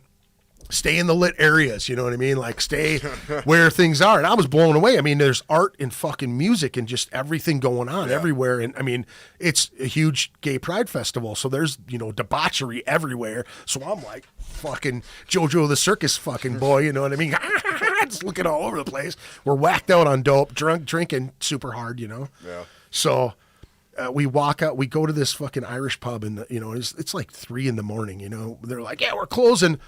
The bar down the street just opened up, you know what I mean? I'm like, what the fuck? We walk out onto Bourbon Street, and all the lights go out. And I'm just like, oh, fuck, man. I'm freaking out. My buddy looks over at me, and he's just like, you act like you've never been in the ghetto before, you know what I mean? And I'm like, oh, that makes sense, you know? So we're staggering down the fucking street. It was insane. It was so much fun. I loved that city. It was super fun. Oh, yeah. So I can imagine playing a show down there would be that much more fun. Yeah, well, I mean, we play a show. We typically play a show and then get the hell out. Really? Anywhere we go. We don't do, like, you know, we try not to get ourselves into a situation where we can't make the next show. Right. Which is, you know, pretty boring to say, but that's what we do. No, I mean, you know, if you've got obligations, man. Yeah. I mean, it's not like, I mean, some of these dates are a good stretch apart, too, you know what I mean? I mean, from Cleveland to Rochester's got to be a good jaunt. Yeah. Now, we're in New York. Is Rochester northern or southern? It's northern. Okay, but yeah, you go through Pennsylvania then too, or what? Yep. Pennsylvania, then New Jersey and shit. You go that way. Pennsylvania. It's like up on like the northwest side. So that is the longest state ever. Pennsylvania. Oh God, it's terrible to drive. To drive the whole way through it is just. It's like driving the whole way through like Nebraska, basically, or something, which we've done many times. Well, except for they have a shit ton of like great forest area. You know what I mean? Like it's really scenic. When you do the drive, it's nice. It's, you know, like you said, there's something to look at. It's not like Nebraska's it's not like over fucking, here where it's all cornfields. Yeah. Nebraska was horrible for me. I thought it was fucking. It's fucking lame. Nothing to look at. Yeah, it's a terrible drive. Yeah. So now, when you guys now say you go this direction now, when you go back out again, do you go to the other side, like California? Do you go that way? We might. We haven't decided yet. Just kind of In February, I think we're doing some dates with Soprogynous, so we're going to probably start in Wichita and do some Texas stuff again. okay. We'll see. There's a lot of people who want us to come to California, but it's, getting out there. It's a lot of long drives between any city to get out to the West Coast. Right. We'll eventually do it again. How many times have you done it? A few. Yeah. And it's just those stretches are Once a you get out, motherfucker. once you get out to California, it's fine. You can go all the way up the coast, but it's just some of the in between the Midwest and the West Coast. Like the drives are all like 10 hours between major cities, so it's a bit more of a task. Now, when you make it to California or Florida or things like that, those states, do you do multiple gigs in those states too? Oh yeah, yeah. Like in California, we'll go up the entire coast. Yeah. And do 10 shows or something like that. Sure. Wow, man, you guys must have been like fucking just biting nails when everything shut down. Oh, it was terrible. Yeah. So I mean, we canceled over 60 shows. Damn, dude. When they initially shut everything down. We had multiple tours booked and had to cancel everything. One of them we rebooked when stuff started to open again and had to cancel it again. So this is like 3 tours have been canceled. So now it's like, all right, we're doing this one. Yeah, no matter what. Yeah, right. Yeah, we booked it in a way where it seems like we're playing in places that probably won't Shut down. Right. We're hoping. Yeah. Well, Texas is one of those places where they're just fucking free for all. They don't give a fuck. No matter what, we're going to be playing in Texas. So we're going to Texas every time. Yeah. Well, I mean, if it's a big, if it's a big payoff, that was like a big thing you said right from the very beginning. You're like, Texas is fucking awesome. You know it what I is. mean? I can imagine that too, man. So, I mean, nail biter when you have everything shut down and you're fucking used to traveling that much. And now, do you guys, when you get back from a long tour, how long does it take for you guys to decompress? Like, do you guys get the, fuck, man, I want to be on the road again. I feel like that all the time. Yeah. But yeah, like we get back, just kind of go back to normal life, which is, printing and working on band stuff all the time. Yeah. And then the next tour comes. Off you go. Off we go. Fucking A, dude. Awesome. That's a hustle, man. That's a serious hustle. I hope the people that are watching this are going to be watching this pay attention to this shit because it's important, man. You got to get the fuck out of here and do what you got to do and make those connections with people, man. Absolutely. That the networking is huge, huge, huge.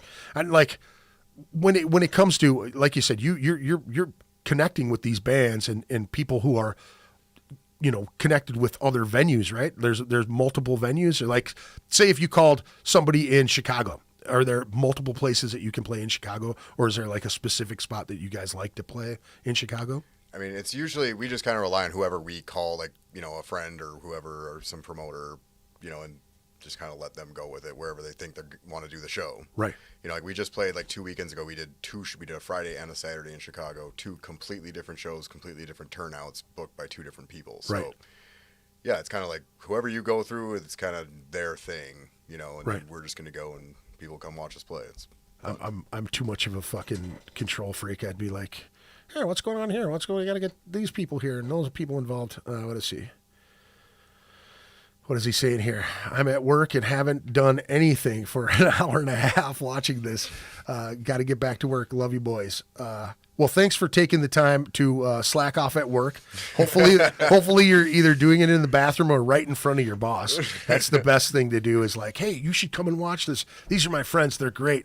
And then like skip from the podcast to play one of their songs because it's like, an hour, their songs are like an hour long. So you just go back to I love it, dude. I fucking love it. It would be tough though, man. Well, I mean, it kind of relieves my mind to think that you're just kind of flowing over the riffs you're doing. You're not like trying to remember 30 songs, worth of lyrics. Yeah. That to me would be. I'm glad I don't do that. The music's important. It's it's about the feeling. Yeah. Of the raw emotion of the music. Oh yeah. Like, I don't like when I get an album from a band. I typically, like when I was younger, I used to be into reading the lyrics and all that. But now it's I don't have time to sit and do that. Dude, you're a jazz singer, is what you are basically. You scat over everything. Pretty much, yeah. The death metal scat, dude. That's fucking awesome. What are some of your favorite bands? What are some of the what are some of your favorite old bands? What are some favorite new bands? 4 or 5. Give me some numbers. I don't give a shit. For older stuff. Yep. AC, Mortician. That's it. Yeah, that's pretty easy. Those are like the 2 big influences. I mean, other than that, I mean, yeah. American Disgorge, Deeds of Flesh, Devourment, Fetopsy for older stuff. What do you got for older stuff? I don't know. Pretty much the same. Yeah. AC, Morbid Angel. Yeah. A lot of earache stuff. Yeah. Okay, what are some good new bands, Joe? Soprogynous from Wichita. Yeah. Yeah. Soprogynous, that what you said? Yeah. From Wichita. Huh? Are you playing with those guys when you go to Wichita? Yes, and we put their album out. Nice. Okay.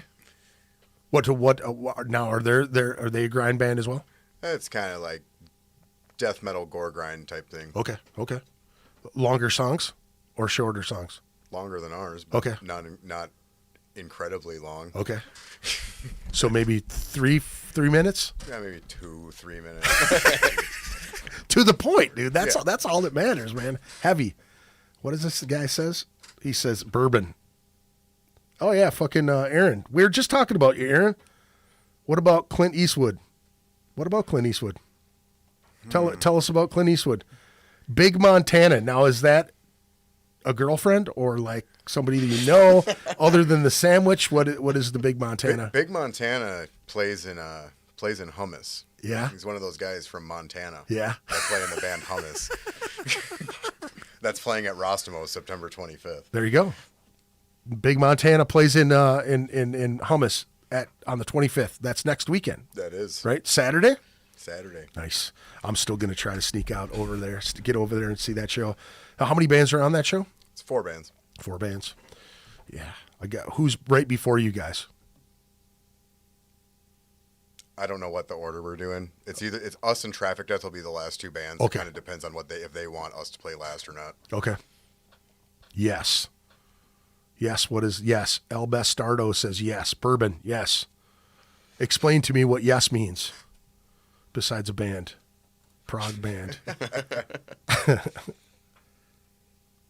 See if there's anybody on this chat that's saying what's going on. Oh, Aaron said what? No fucking trespassing.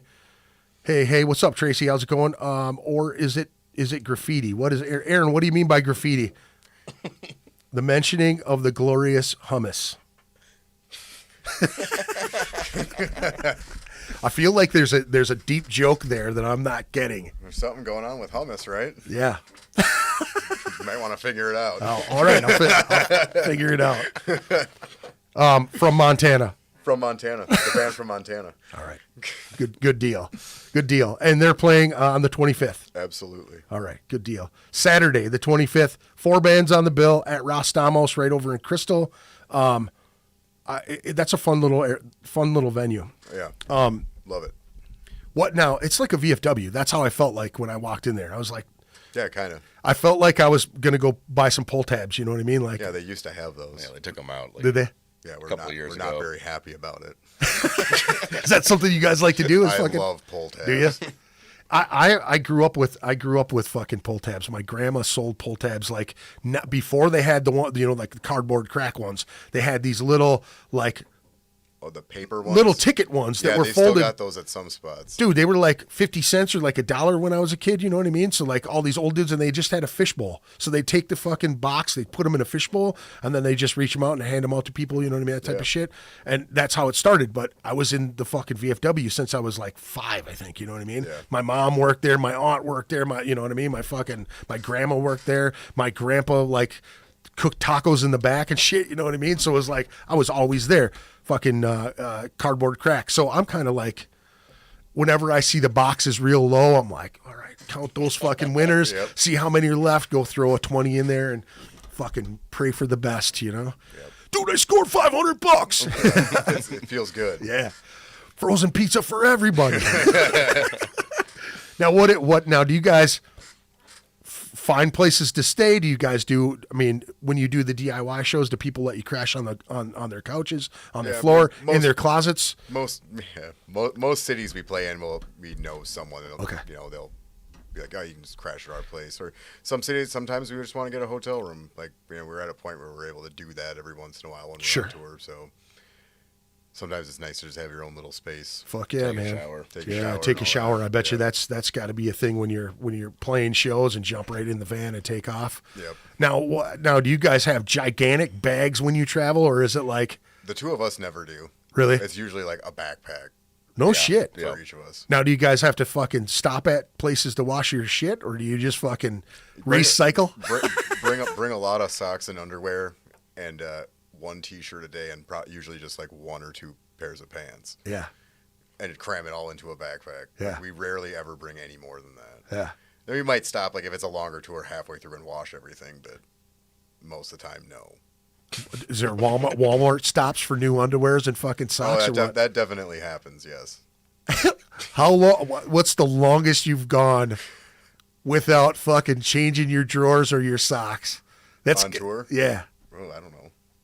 Probably a disgusting amount of time, but I'm a pretty clean boy these days. Yeah.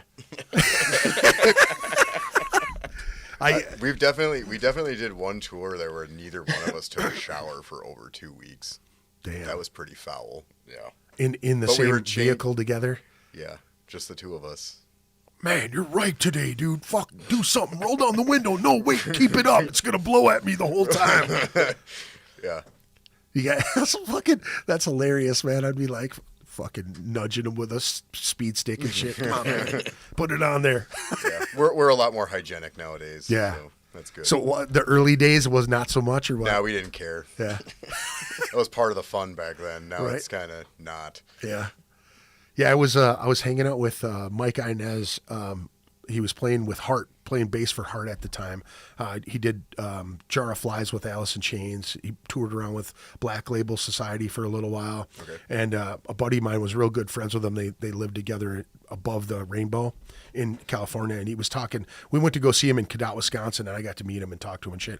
But he brought up a story between Mike and Zach Wilde going 2 months without showering, and Sharon Osbourne pulling him aside and like holding fucking, soap and fucking shampoo, forcing them to go and fucking shower because it was so bad. I thought it was the funniest thing ever, because he's like, Zach is drinking beer and fucking sweating and spitting beer all over him, and he's like, this dude just reeked, man. And it was like his vest and shit was all like stiff and shit, And he's like, yeah, Sharon was like, you guys got to shower right now. So really did grow up together. So we did. Yeah. Am I missing something there? I need pull tabs now. Dave Grinder says, grind my bussy. I like that. I wish we would have like paid attention more. I'm losing myself in here. Yeah. That's fucking hilarious. Grind my bussy. Oh, good shit. Good shit. All right. Let me see here. We've got another tune to play as well. See if I can find it here. I'll fuck things up. This is what I'm good at. Guided by the White Salamander. Yeah. Tell me what the Guided by the White Salamander was about, and there was got to be some sort of hallucinations involved. I don't. What was that from? We got the idea from. We were watching some documentary about Mormons or something. Yeah, this guy faking Mormon documents. Yeah, that's what it's about. Really? Yeah. Yes, the sample is from that, and like the first part of the sample is from this other movie we watched one time, and we recorded this sample from it, where he's asking about, was there a time where you went to Bethany Baptist Church or whatever? Yeah. And you had little sandwiches and something to drink. Well, we thought that was hilarious, so we recorded it, but that's not actually like the response that's on the recording. Yeah. From two different It's things. from two different things that we just spliced together. Yeah. So yeah. Tell me about Lethal Response. Now you say you guys basically come up with the names of the songs and then just go from there. Just let it rip.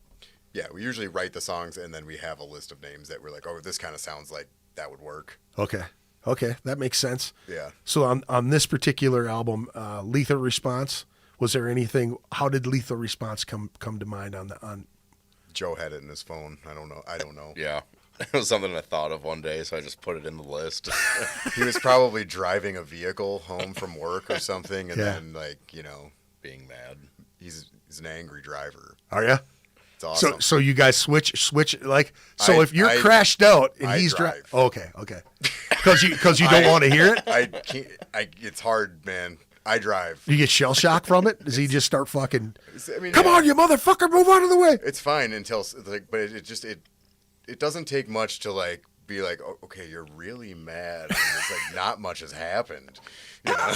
Like, so driving's going to be like that high blood pressure point in your you're going to get to a certain age and they're going to go, we think you should take Uber. Yeah.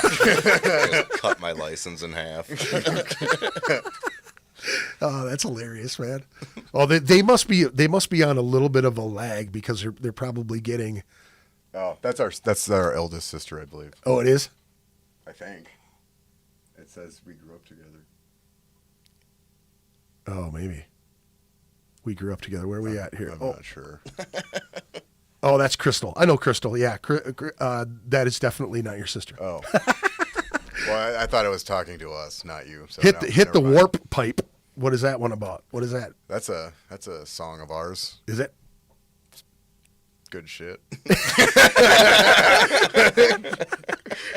What's behind that title right there? That sounds like some sort of DMT something trip. behind a glass rose. I don't know. Yeah, it's probably about drugs, but like the warp pipe is from Mario. Okay. Also. So okay. It's just it's funny. Right.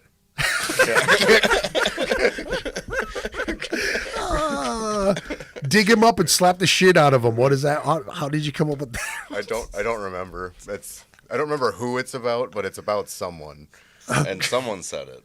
Yeah, one of us said it. One of us said it like it's like we're probably watching something like I'd like to dig him up and slap the shit out of him. Yeah, so the verdict. Let me see here. The burning of the deceased. Let me see here. I will gladly assist in returning you to your original lovely liquid form. That was one of mine. I don't know what it means.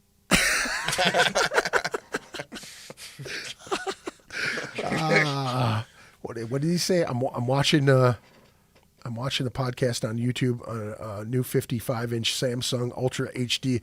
I bet you we look great on that. It probably is just pixelated as shit since it's like 720 fucking p or some shit like that. We look all fucking all broken up and shit. Solving the equations of life and death. Yes. Yeah. That's what it's all about. Yes. That seems to be a lot of people's favorite on the new record. Well, then I should have played that one. But it doesn't matter. Play whatever one you want. Okay. I'll do what I want then. Damn it. Now, on average, now with the splits and everything, you said like 5 different things in the last less than a year. Yeah, and just in the last 6 months, we've got like 5 or 6. Holy fuck, dude! Coming out. So but, it's like with the vinyl takes a while. So I mean, those were recorded a little bit before, but yeah, it's like everything's coming out all at once now. Now, in the past, were you guys always on this heavy pace like this, like to release a ton of shit? For the most part, it goes in spurts. We'll usually like a lot of bands will sit and write an album. We'll write 5 or 6 EPs. Yeah. I mean, like when Tori was in the band for a year, and we put out 8 or 9 recordings with him on it. Right. I mean, it's like the Trots was around for like 6 months. There's like 4 releases for that. Yeah, this is what we do, Yeah. Dude, churning it out, man. That is fucking so killer, dude. The hustle between you guys is fucking strong, dude. You know what I mean? It's like the Force and shit. You know what I mean? You guys are pretty good. Hustling hard, man. That's fucking really cool. And like you said, man, the feeling that you guys are throwing out too, man. I know one of the last few songs you guys played at your CD release was just fucking heavy as shit. You had a breakdown, like just a fucking chug that went through this whole thing, and it was like the whole place. Oh, the one that gradually speeds up. Yep. Someone was texting me about that song the other day. Yeah, and that's actually an old one. That we wrote that one was on Suck Brick, which came out like 5 years ago. I fucking love that. Fucking but yeah, we just brought that back. Suck Brick. Yeah, we just started playing that live again, and people have been really liking it, so we'll probably be keeping that in the set. Yeah, that shit was really, really cool, man. And like you said, that night, it just got more and more violent the whole fucking night, man. Shit was flying. Did you guys get worried about things? I mean, after Tori fell into you? Yeah. I mean, I wasn't worried about it. I mean, I was worried that he was hurt at first. I didn't even know it was him. And I was like, yeah. oh, someone fell. Oh, Tori's doing vocals now. Yeah. Like, The best is that I have the video, and we can watch it over and over. Dude, 'cause you looks should just amazing. release that. You should just release that of him coming into view and just fucking. Yeah, that was great. Oh, me watching it from the side and not expecting it because I was just like taking photos, like getting the shot. It was just a blur, and then, and I could hear it over the fucking music. You know what I mean? And the speaker, you know, the PA speaker was right there too. So Yeah. I thought everything was going to go fucking flying. Yeah, out. that's he what brought I the thought mic at with first him. too. Yeah, he's getting up to do the vocals, and I don't know what he tripped on or misstep, took a misstep or something, but like, he grabbed the mic and went all the way to the ground with it, and then just pops up while doing vocals. Dude, he had most amazing. He looking had thing. fucking had high top sneakers on, right? Yeah. And they're Nike high top sneakers with the ridge on the outside of the sneaker is hard. You know what I mean? Okay, so you fucking figured it out. Well, dude, as soon as I looked down, when I looked down, I was like, I saw the corner of the riser, which is all aluminum all the way around. Yes. So, like I said, it was like a fucking skateboard. He hit it with his fucking hard sole and went shoof like this. And when I talked to him later, he goes, I was just trying not to take Jim out with me. And he goes, I was going for the mic stand, and it was like he was reaching like this, so he was extended, and he just fucking ass over tea kettle went into it was like his head was huge, and just all the weight was on his head because he just right down. It's an impressive fall. I will upload it eventually. Dude, I honestly like I said, it was a blur, and then I'm looking at the thing. I figured it out. I was putting it all together as I was fucking, I was fucking forensically putting it together. You know what I mean? We should film a mock episode of Forensic Files about it. At this current as his foot hits the stage, you can see as he slides down and fucking takes a digger. But when he popped up, like you said, singing. Right on, dude. You were like, and he was going. You know what I mean? Yeah, it was awesome. I looked up and I was expecting you to be going like this, but it didn't stop. You were just going. It was. No, we're not gonna stop playing. Just spitting teeth out at people and shit, trying to fucking. Gonna keep going. Yeah, for sure. Dude, thank you guys so much for coming on to the show. Thanks, Is there man. anything else you guys want to promote? You guys want to shoot your screen printing stuff out or anything like that? ShatteredDreamsProductions.com is where you can find all of our merch and releases and everything, and we do screen printing through that.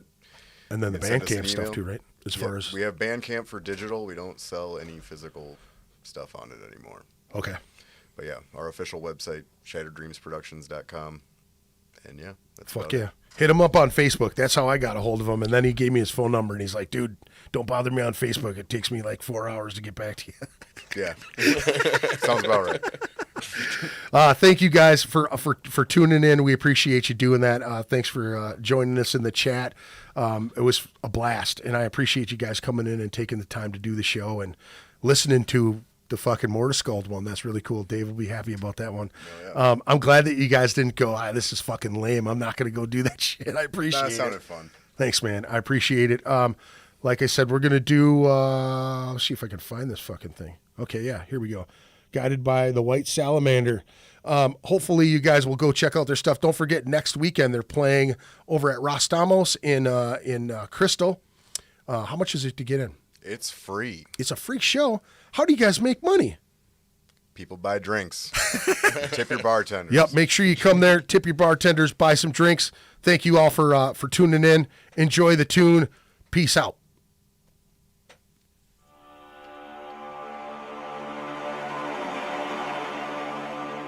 Do you remember a time you went to Bethany Baptist Church and they had little sandwiches and something to drink? I remember it specifically because it was my birthday, December 27th, 1983.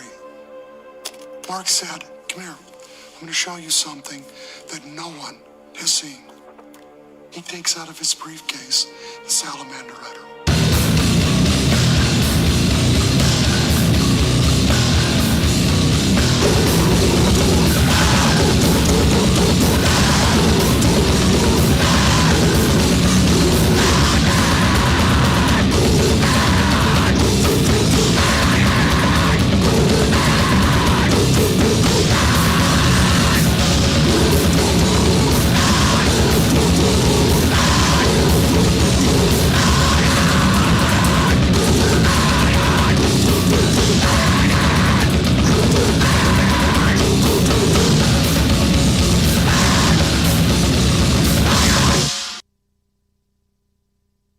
Ritual Madness Podcast. Ritual Madness Podcast. Ritual Madness Podcast. Ritual Madness Podcast.